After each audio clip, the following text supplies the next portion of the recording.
안녕하세요. 화두의 바다 소문염송의 문광입니다. 우리는 이제 이 조주 무자 공안을 보고 있는데요. 여러분들 어떠십니까? 이 무라고 하는 한 글자라고 하는 이 화두를 가지고 공부하는 우리 이제 수행 방법인데 가나선이 이 화두를 들고 공부를 하는 것이지만 여러분 한번 보시면 이 무자 화두 속에 세상의 모든 것이 다 있는 것이 아닌가 이런 생각이 듭니다. 우리는 이제 무상이 신속하다 그래요. 우리가 항상 이제 무상이 신속해요. 생사대사가 가장 큰 거고 인생이 무상하고 빨리 갑니다. 총알처럼. 그럼 남는 건 생사밖에 안 남아요. 이 생사라고 하는 일이 생사사대라. 생사라는 일이 가장 큰 겁니다. 근데 우리는 한번 맞이할 죽음을 생각지 않고 사는 것만 생각해서 바쁘게 늘 살죠. 부지종일 위수만고. 모르겠구나. 하루 종일 말이죠. 하루 종일 누굴 위해 그리 바쁜고. 그죠? 누굴 위해 그리 바쁜고. 그래서 우리는 이 화두라고 하는 것들 속에서 우리 삶을 다시 한번 보고 그다음에 새롭게 자기를 인식하는 좋은 계기로 삼아도 좋다. 혹시 화두로 참선을 하지 않더라도 이 강의를 들으면서 서문염송 강의를 들으면서 여러 화두들을 보시고 선사들이 해놓은 말을 통해 가지고 각성하게 된다. 이제 각성하게 된다. 깨닫고 자기 자신을 마음을 한번 챙기는 그런 계기가 돼도 좋겠습니다. 한문 공부를 하기 위해서, 시 공부를 하기 위해서 하셔도 좋고, 그 다음에 역대 조사 스님들이 어떤 우리에게 법방망이를 내렸는지, 그다음 화두 참선하시는 분이 더 공부를 더 열심히 하기 위해서, 아니면 화두 참선 이외에 다른 어떤 명상을 하는 분이라도 우리의 마음 근본자리에 있는 알아야 될, 투과해야 될 화두가 어떤 것인지 아는 걸 해도 좋고, 그 다음에 읽기만 해도 큰 감화가 있을 거라고 생각합니다. 오늘은 이제 지남은 시간에 이어서 법진일선사의 송을 한번 보도록 하겠습니다. 법진일선사는 이런 말을 했어요. 구자 무불성하고 구자 불성무하고 개가 불성이 없고 구자 불성유하니 개에게 불성이 있다고 했으니 종래지향 양두조로다. 원래부터 다만 지자 향 양두를 향해서 달렸구나. 양 끝을 향해서 달렸구나. 무와 유라고 하는 건 양 끝이잖아요. 양 끝을 향해서 달리고 있구나. 미능 일족 파 쌍관하고 업식의전 환 작구로다 그랬습니다. 일족이라고 했을 때 그 족자가 이 화살촉 족자입니다. 화살촉. 이 여러분 하나의 화살 가지고 일족으로 쌍관 그렇죠? 두 개의 관문 두 쪽에 있는 관문을 전부 다 뚫고 지나갈 수는 없죠. 화살 하나를 가지고 양극단에 있는 양단에 있는 양두라고 표현했죠. 양두를 다 쏠 수는 없어요. 화살 하나로 유도 쏘고 무도 쏘고 다 할 수는 없어요. 그런데 업식은 여전해 가지고 결국은 개가 되어버렸구나 이랬어요. 여러분 유다 무다라고 하는 거를 하나의 화살로 쏠 수는 없죠. 그래서 여러분 이런 거를 뭐라 그러냐면 여러분 유교에서 여러분 이단이란 말이 어디서 나온지 아십니까? 이단이라는 말이 끝단자를 쓰는 거죠. 우리가 단서할 때 양 끝단에 한 군데를 잡고 있는 거예요. 지난번 이제 그 자석으로 N극과 S극으로 표현했는데 이게 한쪽 끝이죠. 이쪽이 한쪽 끝이에요. 여기 단이에요. 단. 한쪽 끝입니다. 여기 양단 여기. 근데 이단이라고 하는 건 뭐냐면 이 태국으로 되어 있는 이 중도의 세계를 벗어나서 한쪽 끝에만 집착하는 거예요. 한쪽 끝에만. 정통이라고 하는 게 사실은 정통이라고 하는 게 없어요. 여러분 이걸 자석을 자르면 끊임없이 가운데가 바뀌는 거잖아요. 정통이라고 하는 거는 개념으로 딱 정해져 있지 않아요. 하지만 어디든지 양단이 나오게 되죠. 양단이 나오게 돼요. 하나에만 집착하는 사람입니다. 하나에만 집착하는 거. 그래서 이거를 공자도 말이죠. 집기양단해라 이런 말을 써요. 양단 이렇게 씁니다. 두 끝을 다 잡아라 이렇게 해요. 이게 중도다, 중도. 이 유교에서는 이게 중용입니다, 중용. 집기양단해라. 이제 불교의 중도와 그다지 다르지 않습니다. 한쪽 끝에만 집착해가지고 이것만이 옳다고 시비, 선악, 장단 전부 한쪽만 집착해서 나온 거예요. 그게 이단이에요. 하나만 집착하면 이단입니다, 여러분. 이단이라고 하는 게 뭐 특별하게 뭐 이상한 게 이단이 아니라 한쪽으로 치우쳐져서 바꾸지 않고 집착하는 거. 그걸 이제 이단이라고 그래요. 이단은 공자가 그러죠. 이단은 전공하지 마라. 공호 이단. 응? 공호 이단. 이단을 전공하면 안 된단 말이에요. 한쪽 끝만 잡고 있으면 안 된다.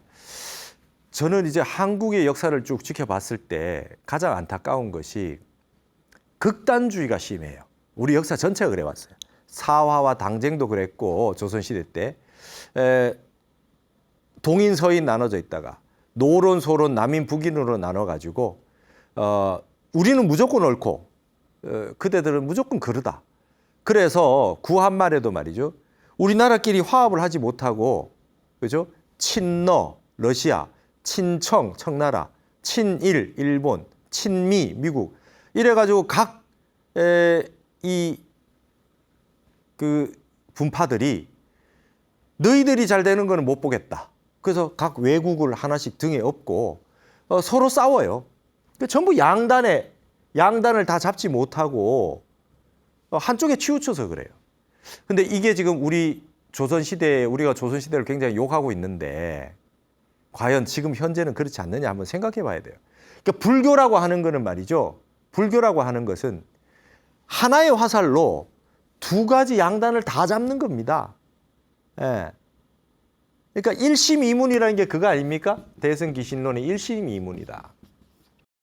진여문과 생명문이라는 양단이 말이죠. 이 양 끝이 일심으로 전체가 한 덩어리로 수렴되어 있는 거예요. 이게 중도실상이에요. 이 끝이 이 끝과 관련 없는 것이 아닙니다. 하나만 잡으면 안 돼요. 그래서 우리 불교를 공부하고 불자 여러분이나 스님들은 어딜 가서든 양단을 잡아줘야 돼요. 어딜 가든 양단을 잡아주고 한쪽으로 치우쳐 있고 생각이 말이죠. 내가 옳다. 나는 이쪽이 옳다고 생각한다. 보수, 진보, 뭐 여야, 뭐 이런 거 혁이나 복 이게 궤도 말이죠. 주요 궤도 복궤가 있고 혁궤가 있어요. 예. 복은 항상 고로 돌아가고 혁은 항상 신으로 가죠. 그렇지만 이것이 영 복고만 옳고 혁신만 옳고 이런 게 아니라 어떨 때는 시절 인연에 따라서 끊임없이 양단을 왔다 갔다 해야 됩니다. 우리가 좌우가 말이죠. 한쪽 팔만 있으면 삽니까? 이게 이제 양단을 잡는 거예요. 이게 지금 유화무단 말이에요. 유화무. 그러니까 이거를 화두 들지 않고 공부를 해봐도 이걸 생각할 수 있어야 돼요. 유다 했다가 무라고 했다가 유라고 했다가 무라고 했는데 이게 지금 도대체 왜 이러는 거냐라고 하는 걸 화두를 들고 무심히 들어서 타파를 해야 되지만 이걸 사상 철학적으로 봤을 때 일심이문이라는 걸 또 올리셔야 되고 이게 하나의 끝만 잡는 공호이단 한쪽 끝만 잡고 있어서 그건 안 된다 이거예요. 우리는 불성이 있다라고 하는 거에 집착하고 있었어요. 그러니까 조주 스님이 무라고 해버린 거예요. 던졌어요. 그 왜 뭡니까? 부처님 말씀하고 틀린데요. 업식이 있기 때문이다. 업식이 있어도 불성은 있죠. 근데 왜 그런 얘기를 했느냐? 굉장히 중요한 표현입니다. 이 세상에 가장 훌륭하고 위대한 부처님도 우리는 살불살조하잖아요. 부처님에 대해서 비방을 한단 말이에요. 그게 성상모독이 아니라 이게 파사. 항상 말이죠. 삿된 것이 처음부터 삿된 게 아닙니다. 바른 것이 파사 현정했을 때 바른 것이 삿된 걸로 바뀌어요. 뭘로? 집착하면. 무상이 신속한데 항상 무상한데 어떻게 이게 영원히 바른 걸로 있겠어요. 이게 변질되면 바로 삿됨으로 넘어가거든요. 그걸 깨부수는 작용을 하는 것이 뭡니까? 이단에서 벗어나는 거예요. 한쪽에만 집착하는 거. 그래서 집기양단해라. 그래서 이게 중이라는 글자가 우리 동양학의 핵심은 말이죠. 중에 있다. 유교도 그렇고 불교도 그렇고 노장도 그렇고. 근데 동양학만 그렇겠냐 이 말이에요. 이게 진리단 말이에요. 진리. 진리단 말이에요. 그래서 양단을 양단을 다 잡는데 여기서는 뭐라 그랬습니까? 쌍관, 두 개의 관문을 하나의 화살로 꿰뚫지 못하니 이렇게 얘기했죠. 원래 하나는 유고 하나는 무다 이렇게 해야 될 것 같은데 조조 스님이 유라고 했다가 무라고 했던 거는 그 마음이 살림살이가 집기양단한 것이다. 그 여기서 우리가 큰 걸 깨달아야 됩니다. 지금 나는 절대적으로 옳다고 얘기하는 거. 편을 나누어 가지고 영원히 싸우고 경쟁은 좋으나 화합하지 못하고 이게 이제 하모니, 화쟁. 지난 시기도 말씀드렸지만 원효의 화쟁이라고 하는 거는 우리 불교가 해야 될 역할은 세계사적으로 말이죠. 전 세계가 종교 전쟁을 하고 싸우고 있는데 그걸 양단을 다 잡아서, 그죠? 진공과 묘유, 색과 공, 유와 무의 세계를 다 잡아서 선악 시비가 끊어진 상태로 돌릴 수 있는 가르침을 주고 그런 수행을 제공하는 것이다. 그게 이제 우리 불교가 해야 될 역할입니다. 이것이 또 진리이고요. 불법이기도 합니다. 그래서 여기 이제 쌍관, 뭐 양두 이런 표현이 나와서 철학적으로 이런 부분을 한번 생각해 볼 수 있습니다. 그러니까 내가 옳다라고 하는 생각이 몇십 년 동안 살아오면서 굳어질 수 있어요. 그러나 이것도 이단일 수 있다. 이단이라고 하는 게 뭐 사이비 종교가 이단이 아니라 한쪽 끝에 집착하고 한쪽 견해만 옳다고 집착하고 있으면은 안 된다. 불사선, 선도 생각하지 말라 그러시잖아요. 육조단경에. 그러니까 이제 이런 부분을 항상 떠올려야 됩니다. 그래서 무자 화두는 이런 철학적인 의미들도 굉장히 많이 담고 있다. 이렇게 알았으면 좋겠습니다. 그 다음에 송입니다. 진정문 선사의 송이에요. 언유업식제라 하니 업식이 있다고 말했으니 무라고 했던 불성이 없다, 계획에 불성이 없다라고 하는 이유의 그 원인을 업식이 있기 때문이라고 얘기했으니 수원의 불심고 누가 말하겠느냐? 뜻이 깊지 않다고 누가 말하겠느냐? 업식이 있기 때문에 불성이 없다라고 하는 게 모순된 말인 것 같지만 그 말이 얼마나 깊이가 있는 말인지 누가 깊이 없다고 말할 수 있겠느냐 그랬어요. 그러면서 해고의 종견전이와 인사의 부지심이로다, 이 말 유명한 말입니다. 여러분, 해고의 종견저라, 바다가 말라서, 그죠? 저라고 하는 건 낮을 젖자는 여기 바닥을 말해요. 바닷물이 다 말라가지고 끝내 바닥을 볼 수 있을지언정, 이 마침 종자는 끝내 이 말이에요. 여러분, 바닷물이 다 마를 수 있나요? 바닷물이 다 말라가지고 바닥이 다 드러나 버려요. 우리가 이제 논바닥 드러나듯이 비가 안 와가지고 천변이 그냥 물이 없어가지고 다 말라버렸어요. 바닷물이 다 말라가지고 밑바닥이 바닥이 다 볼 수는 있으나 인사의 부지심이로다, 사람의 마음은 알 수가 없느니라. 사람은 죽어도 그 마음을 알지 못하느니라, 이런 표현을 썼어요. 이 표현 여러분 기억하십시오. 해고의 종견자나 인사의 부지심이로다. 사람 마음이 그렇게 깊고 깊다 이 말이에요. 그렇게 깊고 깊다. 여러분 어떻습니까? 사람의 마음이라고. 이게 이제 유교에서는 인심과 도심을 또 나눠요. 인심이라고 하는 게 별로 좋지 않게 보고, 생각이 일어난 게 인심이고 말이죠. 한 생각 일어난 게 인심이고 생각 끊어진 게 도심인데, 사람의 마음이 가장 오묘합니다. 사람의 마음이 가장 오묘합니다. 이 인심이라고 하는 건 위태로운 것이기도 해요. 깊이 있는 것이기도 하고 위태로운 것이기도 합니다. 여기에서 진정문 선사가 이 말씀을 하신 것은 조주 스님의 마음자리가 너무 깊고 깊어서 바닷물이 말라가지고 그걸 볼 수 있을지언정 조주 스님의 무라고 얘기했던 그 마음자리는 우리가 알기가 어렵다라고 하는 표현으로 이걸 썼어요. 사람의 마음은 불성이 있어요. 근본자리예요. 말로 표현할 수 없고 언어로 드러낼 수 없는데 너무나 깊이 있는 건데, 깊기로 말하자면 한량없이 깊고, 그 다음에 또 가장 위험하기도 한 게 또 사람의 마음 아닙니까? 그래서 여러분 이제 천지인 삼재가 있는데, 여러분 어떤 분은 이런 말을 해요. 이게 천문학이 있고 지문학이 있고 인문학이 있잖아요. 천문, 지문, 인문이 있어요. 천문이라고 하는 건 하늘의 별자리를 비롯해서 우주에 있는 모든 그런 이치를 물리학에서 쭉 넘어가서 이제 천문학 이런 거 연구하는 분들이 있죠. 천체 물리, 그렇죠? 그리고 지문이라고 하는 건 땅을 연구하는 거예요. 지질을 연구하고 땅 속의 구조를 연구. 이게 동양에서는 풍수지리도 이제 지문학이에요. 그다음에 인문학이라고 하는 건 인간의 마음과 관련된 모든 문화, 문명이 다 이제 인문학인데 어떤 분은 이런 말도 합니다. 사람이 속이지 땅이 속이냐? 예? 땅은 안 속인다. 거짓말 안 한다. 하늘이 거짓말 안 한다. 예. 예. 그래서 이게 천시 그래요. 천시 하늘은 시간이고요. 그다음에 천시 그죠? 지리 그죠? 이거는 공간입니다. 이 두 가지 사이에서 인간이 있어요. 인문이 있죠. 천시지리. 그다음에 가장 중요한 건 인화다. 사람의 조화다. 마음의 조화다. 천시지리 인화. 이 중에 가장 중요한 건 인화다. 근데 사람의 마음이라고 하는 거 위태로워 가지고 불성을 가지고 있어서 가장 존귀한 게 인간이나 사람이 위태로워지면 그 마음은 최고의 죄를 많이 짓는다.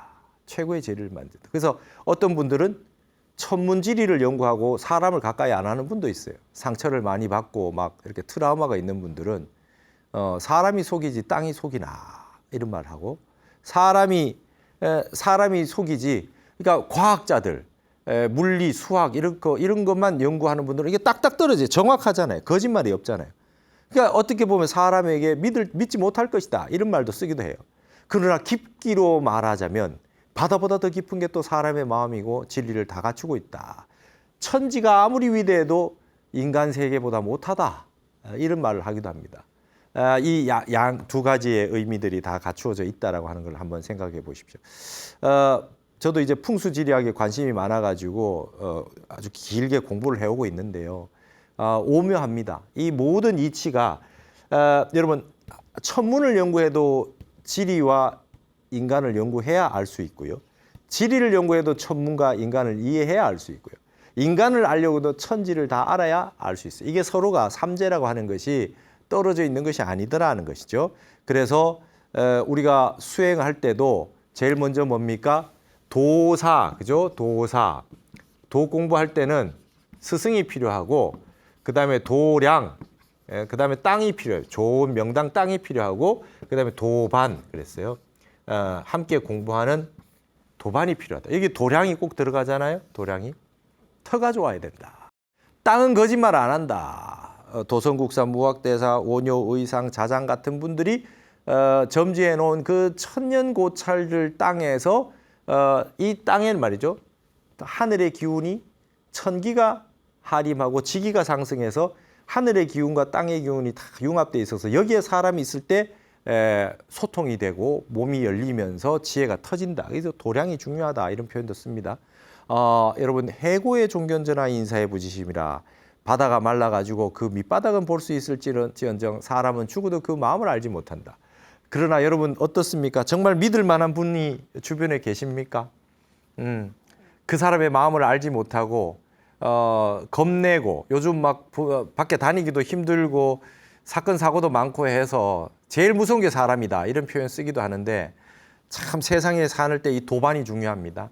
정말 내 마음을 알아주고 정말 진실하고 정말 그 어떤 누구보다도 정말 대화할 수 있는 정말 내 마음이 통하는 사람이 세상에 한 명만 있다면 아무도 우울증에서 이 자살하거나 그런 일이 없을 겁니다. 그래서 사람이 굉장히 중요합니다. 사람의 마음을 터놓고 사는 지음자가 있어야 된다. 사람이 가장 위대하고 사람이 가장 무섭기도 하다. 여기는 그런 말을 썼어요. 조주 스님의 무라고 했는 마음자리 사람이 죽어도 그 마음을 알 수가 없도다. 바닷물이 마르는 것까지 비유를 하면서 인간의 마음을 이렇게 얘기를 했습니다. 그러니까 우리가 가장 모르는 것이 사람의 마음이고요. 내 마음을 내 마음대로 쓰지도 못하면서 남의 마음을 내 마음대로 쓰려고 하는 게 가장 허망하고 힘든 일이에요. 그래서 여러분 정치라고 하는 게 제일 힘든 것 같아요. 남을 내 마음대로 쓰고 남의 그 마음을 내 표로 해서 그 선거를 하고 하니 얼마나 어려운 일입니까? 내 마음 내 닦는 것도 힘든데 참으로 쉽지 않은 일이다. 내 마음대로 되는 게 없단 말이죠. 그러니까 근본적으로 내 마음을 수행하는 걸 기본으로 해서 수신이 근본이 된다라고 하는 걸 끊임없이 생각을 하게 됩니다. 다음에 백운현 선사의 송입니다. 조주 임금하니 그랬습니다. 조주가 칼끝을 드러내니 한상의 과한 염염이로다. 한상이라고 하는 건 차가운 설입니다. 차가운 설이가 빛이 나는데 염염이라고 하는 게 불타오르는 거예요. 이런 게 표현이 반대예요. 여러분 그 차가운 설이가 서슬이 시퍼렇다 그래야 되잖아요. 근데 여기 표현이 광염염이다 그래서 빛이 확 타오르듯이 했다. 찬바람이 아주 빛이 타오르듯이 했다. 이게 반대말로 설명하고 있어요. 이게 재미난 표현이죠. 여러분 그 촛불을 켜면 촛불 안이 말이죠. 새파래요. 그리고 촛불 안은 오히려 차갑습니다. 촛불 바깥이 뜨겁고요. 태풍도 태풍의 눈은 고요해요. 그래서 이게 상극이 서로 같이 맞물려 있어요. 여기 표현도 아주 멋있는 표현입니다. 아주 그 차가운 서리가 빛이 번쩍번쩍 타오르듯이 한다. 여러분 우리 아미타 부처님을 여기에 나오는 표현대로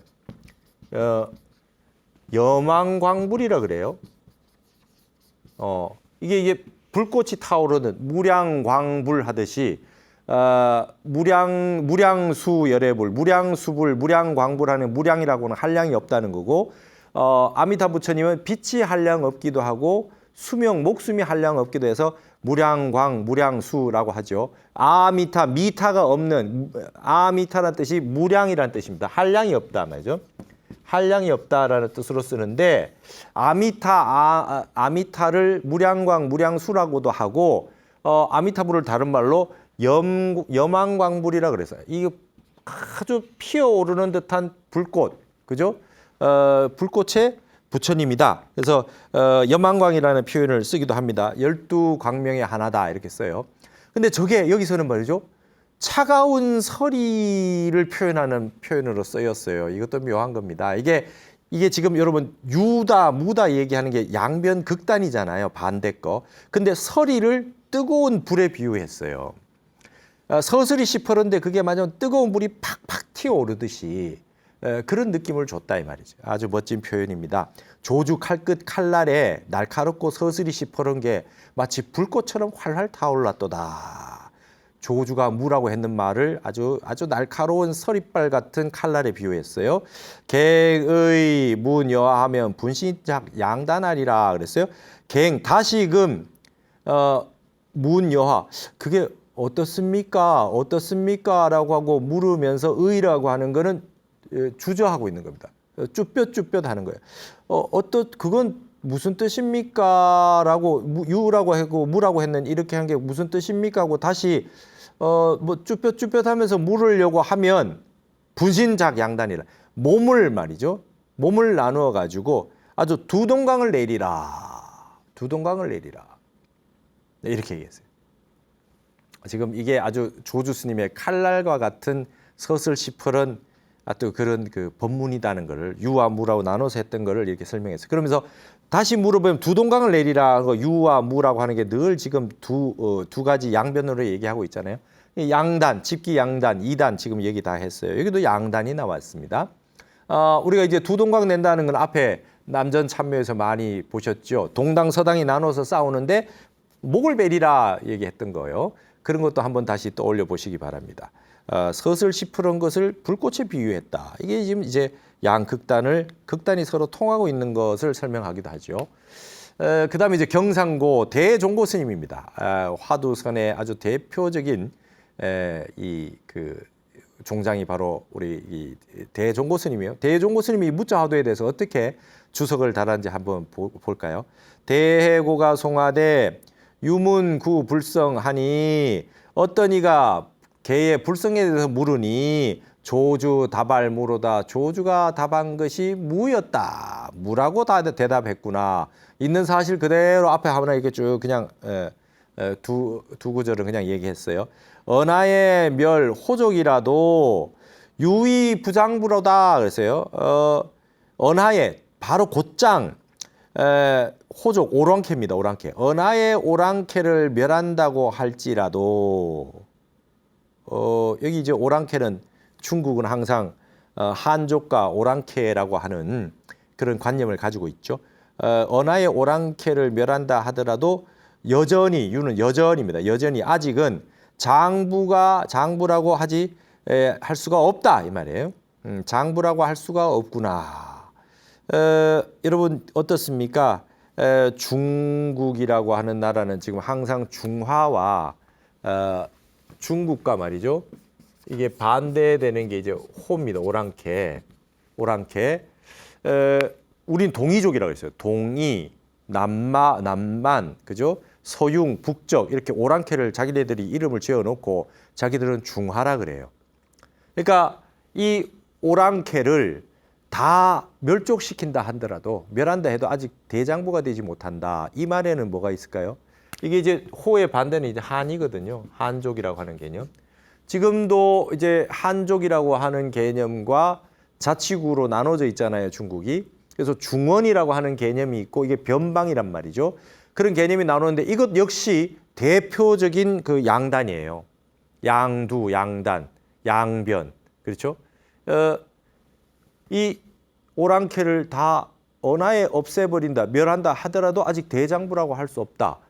그건 이 말 속에 이미 양변의 한쪽에 치우치거나 이 말은 뭡니까? 오랑캐를 멸한다는 거는 이 중화라고 하는 것을 높이 사고 강조하고 이 오랑캐를 좋지 못한 걸로 설명하는 게 이미 그 속에 깔려 있는 말 아닙니까? 오랑캐를 멸한다 해도 대장부라고 할 수가 없어. 오랑캐 따로 있고 한족 따로 있는 세계는 없다 이 말이죠. 그러니까 유다, 무다라고 하기가 굉장히 어려운 거예요. 예를 들면 이쪽에 어느 하나를 선택한다 해도 대장부라고 할 수가 없다. 여기에도 이제 항상 유와 무라고 하는 상대적인 세계에 대한 그 설명이 이 속에 있다고 보여집니다. 이런 부분들이 이제 계속 나오는 것은 여러분 결국은 서양 철학도 그거죠. 서양 철학도 이데아와 현상계, 존재의 본질과 현상이에요. 이상과 현실의 이분법. 서양 철학이 그냥 이분법으로 돼 있어요. 이분법. 이 이분법이라고 하는 것의 근원에 소크라테스, 플라톤, 아리스토텔레스까지는 그러지 않았는데 이제 기독교 문명으로 오면서 이 모든 철학을 이분법에 맞추기 시작하면서 점점 더 철학이 이분화되기 시작했죠. 더 강해졌죠. 기독교는 신의 세계, 신과 인간이 나눠져 있어요. 이게 하나가 될 수 없어요. 아무리 해도 이게 신과 인간이 하나로 화정해통되기 어려워요. 신의 세계, 인간의 세계가 일심이문으로 일심으로 되는 그런 사상 철학이 정말 대가가 나와가지고 그렇게 되지 않으면 영원히 이분법에서 놓을 겁니다. 우리가 중심이고 저게 변방 오랑캐다. 이런 관념이 영원히 생길 수밖에 없어요. 바티칸이 세계의 중심이다. 나머지는 다 변방이다. 중국도 중화가 우리가 중심이다. 나머지는 다 오랑캐다. 이런 거와 똑같죠. 그런데 변방이 따로 없고 그다음에 중심이 따로 없다라고 했을 때 이렇게 됐을 때 유다, 무다, 진리다, 그다음에 진리가 아닌 것이라고 하는 것도 구분 지을 수 없는 세계예요. 그래서 끊임없이 뒤집기를 하고 끊임없이 정반합에 의해 가지고 끊임없이 새로운 타파가 나오는 거죠. 팔불중도로. 이 불교는 그런 게 이제 나오는 거죠. 그래서 여기에 이 조주무자들도 이런 큰 사상적인 그런 설명으로도 충분히 할 수 있겠다. 근데 이렇게 안다고 해봐야 머릿속으로 아는 것이기 때문에 이 정말 이 집기양단에서 양변을 떠나야 되죠. 두 양단을 다 잡고 있으려고 하는 것보다는 뭡니까? 두 양단을 다 벗어나는 게 최고죠. 무심으로, 일심으로, 일념으로. 선정세계에 들어가 버리면 양단이 끊어지잖아요. 양단이 끊어집니다. 생각이 끊어져요. 옳고 그름이 없어요. 중원이 어디 있고 오랑캐가 어디 있습니까? 생각 끊어진 자리에. 이게 참선이 위대한 겁니다. 양단을 잡는 것이 아니라 양단을 다 버리는 거죠. 불사선 불사가는 거죠. 그래서 여기 아주 우리 불법의 힘이 있고 선의 힘이 있어요. 주감규 선사의 화도 그 송도 이렇게 보시면 똑같습니다. 선덕문 정과라가 선덕문 앞을 지나다가 이 선덕문은 말이죠. 또 송나라 때에 개봉에 있는 그 궁궐의 앞에 그 문이에요. 우리 광화문 같은 거예요. 창덕궁의 도나문, 그다음에 덕수궁의 대한문 하듯이 선덕문이 이제 송나라 궁궐의 앞문이었어요. 그러니까 그 선덕문 앞을 지나다가 회두 변 초하로다 고개를 돌려 가지고 화를 입었네. 화를 자초했네. 이거 어떤 뜻이냐 하면요. 이런 겁니다. 여러분 이게 정치판에서 얼쩡대다가 괜히 그 선덕문 앞을 지나가다가 그냥 고개 한번 돌렸는데 화를 입었다. 괜히 지나가다가 잡힌 거예요. 그래서 말하자면 그런 말 있잖아요. 정치라든지 이런 부분이 이제 무서운 거죠. 무서운 거예요. 괜히 휘말려 가지고 옛날에 그 사화 당쟁에 휘말려 가지고 괜히 뭐 귀양 가기도 하고 액난을 당하기도 하는 것처럼 뭐 현대도 마찬가지입니다. 현대 사회도 정치라고 하는 것이 무서운 것이 늘 정치판에 있는 분들은 서울구치소 담벼락 위를 걷고 있다 이런 말 하잖아요. 언제 어떻게 될지 알 수 없어요. 그러니까 선덕문 앞을 지나가다가 화를 당할 수 있어요. 화를 당할 수 있어요. 이게 무슨 소리냐? 그 뒤에 내용이 정치 얘기하려고 하는 게 아닙니다. 야교 무사시인데는 차기 옥리자 하라. 만일 말이죠. 무사한 때를 바란다면은 아무 일도 없는 우리가 무사하다 할 때 일 없소 할 때 북한 사람들 많이 쓰죠. 중국 사람들도 많이 쓰고 일 없습니다 할 때 이게 무사입니다.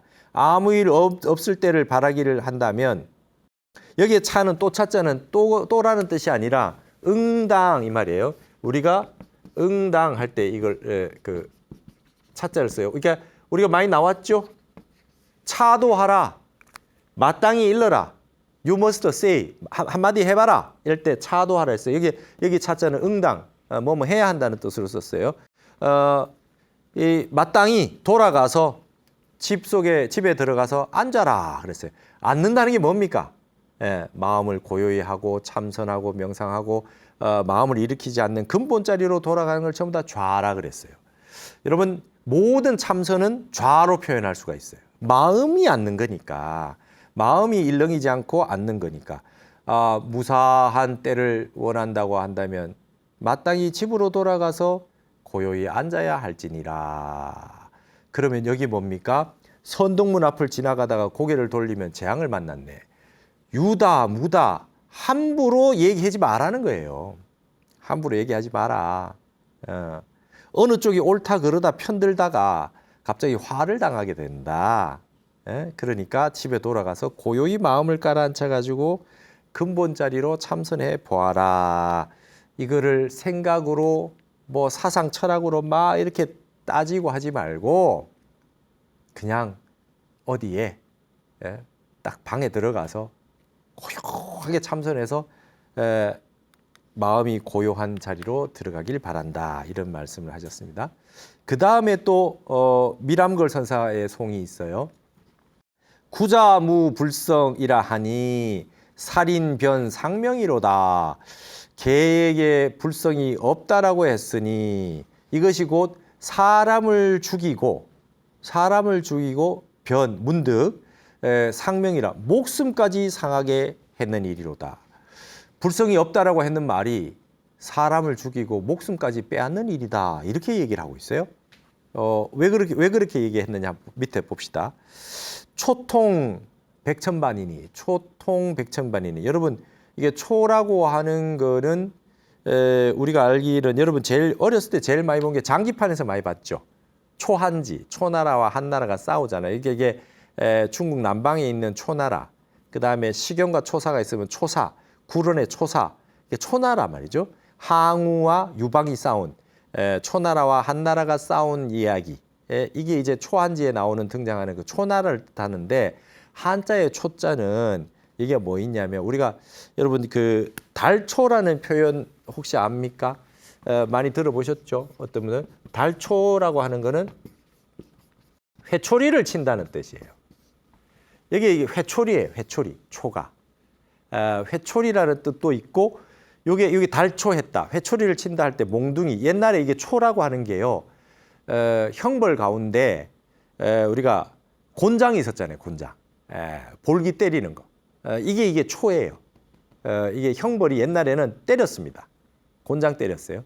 근데 이게 이제 회초리는 사랑의 매라고 하는 거는 이제 또 다른 의미지만 일단 이게 초가 회초리 치는 거예요. 회초리 치는 거. 몽둥이라는 형벌도 있고. 근데 여기에서는 또 초라고 하는 초나라는 뜻도 있고 회초리라는 뜻도 있는데 여기서는 초는 고초라는 표현 쓰죠, 우리가. 고초. 고통스러울 고자에 고초라고 쓰면 뭡니까? 고통이라는 뜻으로 쓰잖아요. 고초. 고통이라는 뜻도 있어요. 그래서 우리를 고초를 겪었다라고 할 때 또 초를 씁니다. 이게 여러분 거기서 온 것 같아요. 회초리, 몽둥이, 찜질 뭐 이런 의미에서 초가 고통이라는 뜻으로 아픈 거죠. 아픈 매잖아요, 매. 그러니까 이제 아픈 고통이라는 뜻으로 확장된 것 같아요. 회초리라고 하는 그 몽둥이 하나만 뜻하는 게 아니라 어린아이에게 저 회초리 가져와라 그러면 이제 고통이라는 상징을 가지고 있지 않습니까? 그래서 고초라는 뜻이에요. 여기는 초통이라고 하는 건 고초입니다. 고초. 쓰라린 아픔. 초라는 뜻에 이런 뜻이 있는 걸 알아두십시오. 그 우리가 쓰고 있어요. 고초라고. 쓰라린 아픔이 백천반이야. 100개, 1000개가 돼. 백천가지다. 이거는 이제 여러분 한량 없다, 무량하다는 뜻을 백천반이다 이렇게 해죠. 이게 100이라는 숫자나 1000이라는 숫자나 10이라는 숫자는 전부 완전수를 말하고 무한하고 무량한 숫자를 얘기하니까 고통이 한도 끝도 없으나 인사의 각타정이라 삿됨으로 인해서 도리어 올바름을 되찾았네. 이게 때릴 타자를 썼는데 타라고 하는 거는 중국어에서 전화를 건다 할 때도 저 타 전화, 따띠엔화를 쓰잖아요. 그러니까 이 영어로 말하면 두 동사 같은 거예요. 그냥 뭐 바를 정자 앞에 그 타를 써버리면 그냥 바른 거를 동사로 다 쓸 수 있어요. 발음을 되찾았다. 그게 문맥에 맞춰서 하면 되죠. 위정해도 되지만 파사 현정해도 되지만 여기는 타를 썼어요. 그래서 삿됨으로 인해서 도리어 바른 것을 되찾게 됐구나. 무라고 한 것이 사람을 죽이고 생명을 빼앗는 것처럼 그런 그 힘을 가졌는데 놀란 거죠. 근데 이 고통이 한량 없겠지만 이걸 통해서 파사현정했다. 조주 스님의 무자 화두가 파사현정했다. 여러분 실제로 뭐 그렇게 했습니까? 이럴 사람 분이 계실지 모르겠지만 실제로 조주 무자 화두로 파사현정 한 분이 많아요. 전미개요했다. 미혹함을 걷어들여 가지고 뒤집어서 깨달음을 열었던 그런 분들이 많습니다. 그러니까 진정 이게 사람의 고통의 세계에서 이 그 발음을 되찾는 곳으로 이끌어줬던 화두가 바로 이 무자 화두예요. 일단 가장 유명한 공안이고 이 공안으로 인해 가지고 수도 없이 많은 사람이 견성성불을 했다. 조사 스님이 됐다 이 말이죠. 그래서 이와 같은 얘기를 했던 겁니다. 여러분 이제 이 그 조주 스님의 무자 화두에 이렇게 다양한 소홍이 있어요. 다음 시간에 또 이어서 공부를 해보도록 하겠습니다. 조주 무자 화두를 화두가 없는 분은 이 화두를 챙겨서 가나선으로 들어오시면 얼마나 좋겠느냐 이런 생각을 하며 오늘 강의를 이것으로 마치겠습니다. 감사합니다. 우리가 얘기할 때 이제 지월론이라는 게 있잖아요. 지월론이라고 해서 가르키는 손가락과 달, 그죠? 달을 이렇게 가리켰어요, 손가락으로. 그러면은 달을 가리키면 달을 봐야지 손가락 끝은 왜 보고 있나라고 하는 게 우리 선에서 얘기입니다. 달을 가리키는 손가락이라는 거예요. 그러면 핵심은 달에 있지 손가락이 있지 않잖아요. 그러니까 이 손가락이라고 하는 거는 이제 언어 문자입니다. 언어 문자, 그죠? 언어 문자 세계. 핵심의 근본 달, 진리를 상징하는 이 진리를 상징하는 달을 쫓아가야 된다. 달을 알아야 된다.